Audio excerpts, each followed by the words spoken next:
Hi, I'm Andrew Zhang, and this is my stats project on the effectiveness of COVID-19 um, in Santa Clara County.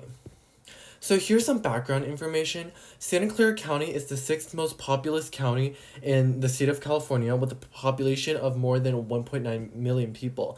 During the COVID-19 pandemic, Santa Clara County requested people to take vaccines because it would reduce the risks of infection. Many entities and institutions in Santa Clara County mandated vaccinations for their employees.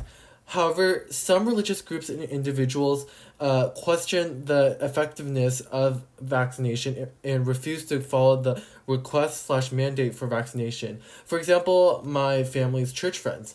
Santa Clara County needs to convince the public that vaccination is effective in reducing COVID-19 cases.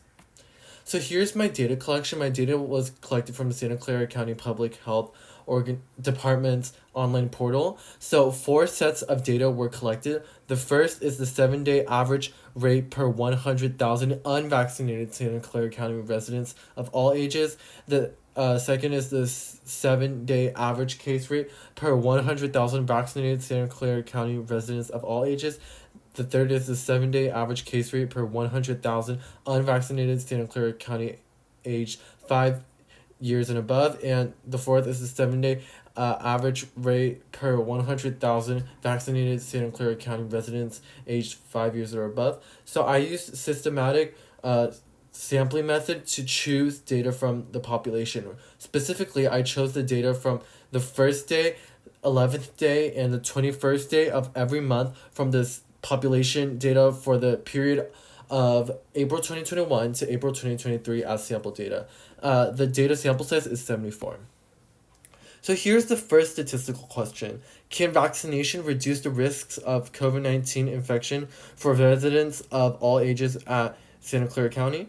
So here's the parameters and the hypotheses. So the parameters is we let mu1 be the true mean of the 7-day average case rate per 100,000 unvaccinated Santa Clara County residents of all ages. We let mu2 be the true mean of the 7-day average case rate per 100,000 vaccinated Santa Clara County residents of all ages.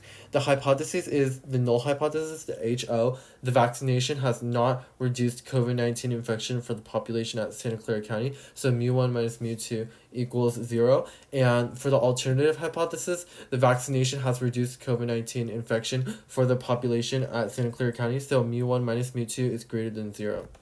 So here's the conditions for the paired/hypothesis test summary. So we're given simple random sample. The sample size of 74 is greater than 30, so central limit theorem applies. The sampling distribution is approximately normal, and the samples are collected independently. And we test with a significance level of 0.05. So here's our first set of data.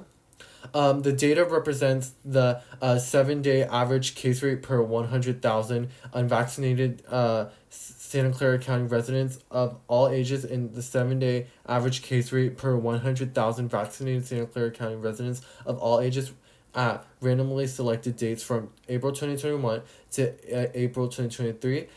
Because of the sample size, I couldn't fit it all on this one slide.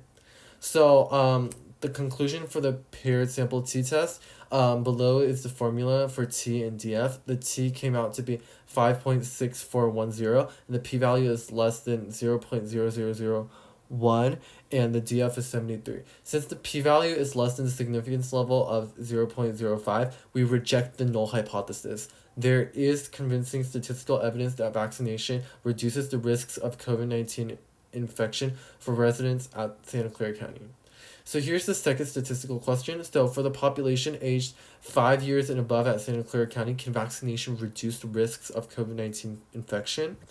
So here's the parameters and assumptions. So the parameters is we let mu1 be the true mean of the 7-day average case rate per 100,000 unvaccinated Santa Clara County residents aged 5 years and above, and we let the mu2 be the true mean of the 7-day average case rate per 100,000 vaccinated Santa Clara County residents aged 5 years and above. So for the assumption, I will estimate the mean difference in the 7-day average case rate per 100,000 for Santa Clara County residents aged 5 and above using mu1 minus mu2 using a 99% confidence interval. If both endpoints of the mean difference are positive, then we're 99% confident that mu1 is greater than mu2.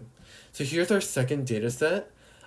Here the data represents the 7-day average case rate per 100,000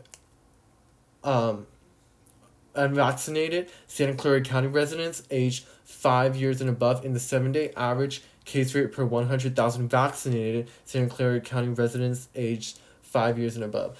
Randomly selected dates from April 2021 to April 2023. Again, I couldn't show all of the data on this slide. So here's the conditions for the paired t-test confidence interval. So it's given simple random sample in the sample size of 74 greater than 30, so central limit theorem applies, and the sampling distribution is approximately normal, and the samples are collected independently. So here's the 99% confidence interval. The paired t confidence interval for mu1 minus mu2 is shown below. The mean of sample differences is 59.76, the lower limit is 37.43, the upper limit is 82.09, the DF is 73, the standard error is 8.44, and we are 99% confident that the true mean difference in the 7-day average case rate per 100,000 between unvaccinated population and vaccinated population of Santa Clara County residents aged 5 years and above falls between 37.43 and 82.09. The whole confidence interval lies above 0, so we have statistical evidence to support that vaccination reduces COVID-19 infection for residents aged 5 years and above at Santa Clara County. So here's our conclusion and reflection. So for our conclusion, there is convincing statistical evidence that vaccination can reduce COVID-19 infection for residents of all ages and residents aged 5 years and above in Santa Clara County. However, some points to reflect are first, the COVID-19 virus keeps mutating over time due to many factors. Therefore, it is better to compare paired cases, unvaccinated versus vaccinated, at the same date when they were tracked and reported. Secondly, there are a lot of COVID-19 data at Santa Clara County Public Department sites. However, some data there are not as complete as others. For example, COVID-19 cases reported for Santa Clara County residents aged 12 years and above in vaccinated and unvaccinated categories are not tracked and reported after December 10, 2021. Therefore, statistical analysis of this age group is difficult to conduct due to limited data points. Thirdly, for future study, I would like to check other factors impacts on COVID-19 cases such as gender, ethnicity, and ages. Data from CDC or other global sources could be utilized to increase sample size and improve accuracy. Here's my works cited page. Thank you for listening.